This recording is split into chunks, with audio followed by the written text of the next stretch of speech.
ప్రభునందు ప్రియులారా, ప్రభు నామమున మీకు వందనములు. ఈరోజు దేవుని యొక్క వాక్య ధ్యానము యెషయా గ్రంథము 54వ అధ్యాయము 10 మరియు 11వ వచనము. పర్వతములు తొలగిపోయినను, మెట్టలు తత్తరిల్లినను, నా కృప నిన్ను విడిచిపోదు. సమాధాన విషయమైన నా నిబంధన తొలగిపోదని నీ యందు జాలిపడి యెహోవా సెలవిచ్చుచున్నాడు. ప్రయాసపడి గాలివాని చేత కొట్టబడి ఆదరణ లేక యున్నదానా, నేను నీ నీలాంజనములతో నీ కట్టడమును కట్టుదును, నీలములతో నీ పునాదులను వేయుదును.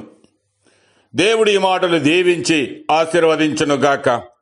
గమనించండి ప్రియులారా, మనము ప్రేమించిన వారు ఈ లోకమును విడిచిపెట్టినప్పుడు బహుగా వేదన పడుదుము. తల్లిదండ్రులను పోగొట్టుకున్న బిడ్డగా, భర్తను పోగొట్టుకున్న యవ్వన కాలపు భార్య ఆదరణ లేని వారై అలమటించుదురు. ఈ లోకములోని మనుషులు మనకు అందము, ఆరోగ్యము, ఐశ్వర్యము, ఆస్తిపాస్తులు ఉన్నప్పుడు మన చుట్టూ ఉంటారు గాని అవి పోయినప్పుడు వారు మనలను ఒంటరిగా విడిచి వెళ్ళెదరు. అందుకే దేవుని గ్రంథము తెలియజేస్తూ ఉన్నది, అందమునో, బలమునో, డబ్బునో మనుషులను నమ్మవద్దని.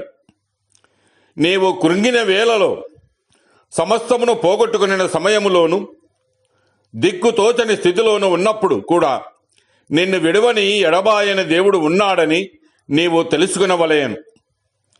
అందుకే దావీదు అంటూ ఉన్నాడు, నా తల్లిదండ్రులు నన్ను విడిచినను యెహోవా నన్ను చేరదీయనని అంటూ ఉన్నాడు.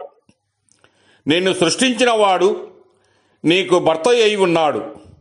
సైన్యములకు అధిపతియగు యెహోవా అని ఆయనకు పేరు. ఇజ్రాయేలు యొక్క పరిశుద్ధ దేవుడు, నీకు విమోచకుడు, సర్వలోకమునకు దేవుడని ఆయనకు పేరు.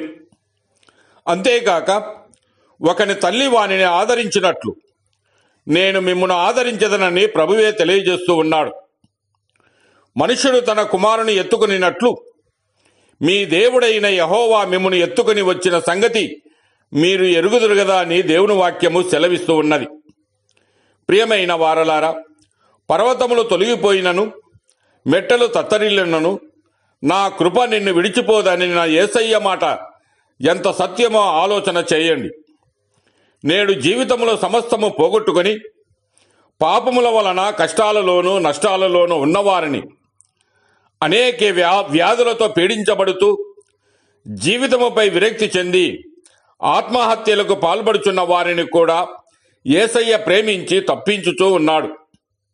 మరి ప్రియులారా, నీవు వ్యాధిలో ఉన్నావా? ఆదరణ లేక అలమటిస్తూ ఉన్నావా? నిన్ను ప్రేమించే యేసయ్య ఉన్నాడని, ఆయన నీ కష్టాలు తీర్చి నిన్ను రక్షిస్తాడని నమ్ము. ఈనాడే ఆయన సన్నిధిలో మోకరించి ప్రార్థించుము.